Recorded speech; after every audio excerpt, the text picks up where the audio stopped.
በቅድሚያም በህዝቡ ላይ በደል ፈጽመዋል፣ ለደረሰው ችግርና እልቂትም ተካፋይ ናቸው የተባሉት ከፍተኛ የጦርና የሲቪል ባለስልጣኖች እጃቸውን እንዲሰጡ ተደረገ።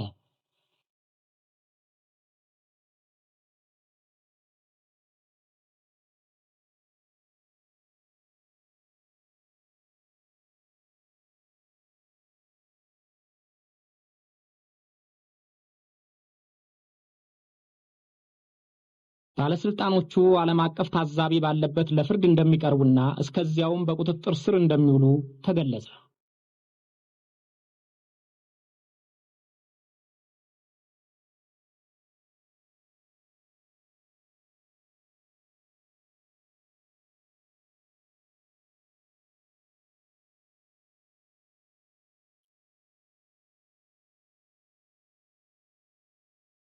ሰላምና መረጋጋቱን በፍጥነት ለማምጣት በየቀበሌው የሰላምና መረጋጋት ኮሚቴዎች ማቋቋም ሌላው አጣዳፊ ምግባር ነበር።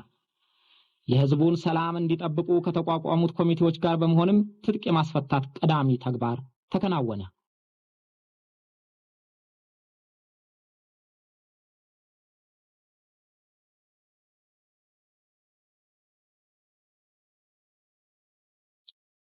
የደርግ አስተዳደር መልክ ባጣበት ወቅት ወታደሩ ወደ ከተማ ይዞት የገባው የጦር መሳሪያ በከተማው አጥለቅልቆት ነበር። ቀደም ብሎም የ25 ቀን ስልጠና የተሰጣቸው በርካታ የኢሰፓ አባላት የነፍስ ወከፍ መሳሪያ ተጨምሮ ቀድሞ ከታጠቁት የኢሰፓ የደህንነት የጥበቃ አባሎችና ሌሎች ደርግ በግልጽና በስውር ካስታጠቃቸው ጋር ሲደመር በርካታ የጦር መሳሪያ እንዳለ ታምኖ ማስፈታቱ ተጀመረ።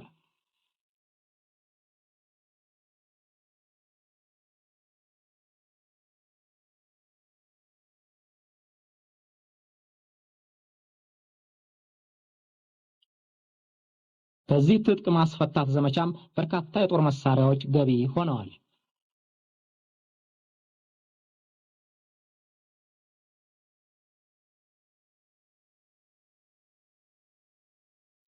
ኢህአዴግ የሽግግር መንግስቱን እስከ 1 ወር ጊዜ ውስጥ ለመሰየም በገለጸው መሰረት እንቅስቃሴውን እንደጀመረ የግንባሩ ሊቀመንበርና የጊዜያዊ መንግስት ፕሬዝዳንት አቶ መለስ ዜናዊ ለመጀመሪያ ጊዜ በሰጡት ጋዜጣዊ መግለጫ አስታወቁ።